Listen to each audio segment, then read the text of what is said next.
Come on, get down here.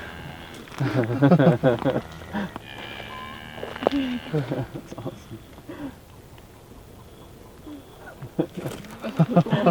Last month, when it was very, very dry, what happens is you don't have an electrical conduit through the dry ground.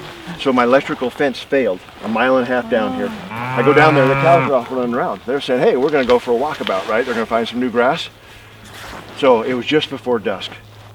And I'm looking at these cows going, there's a highway, there's no fence to keep them off the highway, and there's national forest. They get into that, I might be chasing them for days. So my son and I, as the sun went down, went and got a bucket of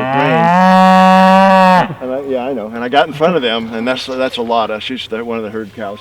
And I says, come on, cows, let's go home. I walked through the dark, through the timber, with 32 cows following me, 1.5 miles. At 2:30 in the morning, I got back here. I had every one of them, 32 of them. And they all walked them into the thing, counted them as they went through.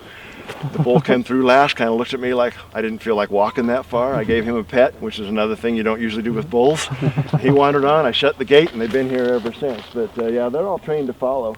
Because that way I don't have to worry about them. Now I've gotten smart enough that I take the four-wheeler, and I put the bucket on the back of the four-wheeler, and they don't get to walk, they get to jog. It's good for them, puts them in shape. I mean, jogging's good for you, right? Is that the bull, the spotted one up there? Yeah, he's the bull. His name's Hopper. He's 2,400 pounds probably plus, and he's only 2 years old. Oh my gosh. And I literally go out at night with a bucket of grain and feed him. He'll walk right up to me, and in the morning, those big brown bales, you see how I've rolled them down the hill? Mm-hmm. Once I cut the strings on them, I get him in right next to me, and I go, push it, Hopper, push it. And he gets his head on it and gives it a big shove, and then it rolls down the hill. They weigh 800 pounds to start with, and for him, that's nothing. He just gives them a big shove, and down the hill they go. Do you cut off the horns on them? Is that? No, they're polled. That's called being polled, which means they actually are bred without having to have horns. Really? Yeah. The ones that have horns are called white parks, and they look just like that. Only they've got horns that are black tips. They kind of like.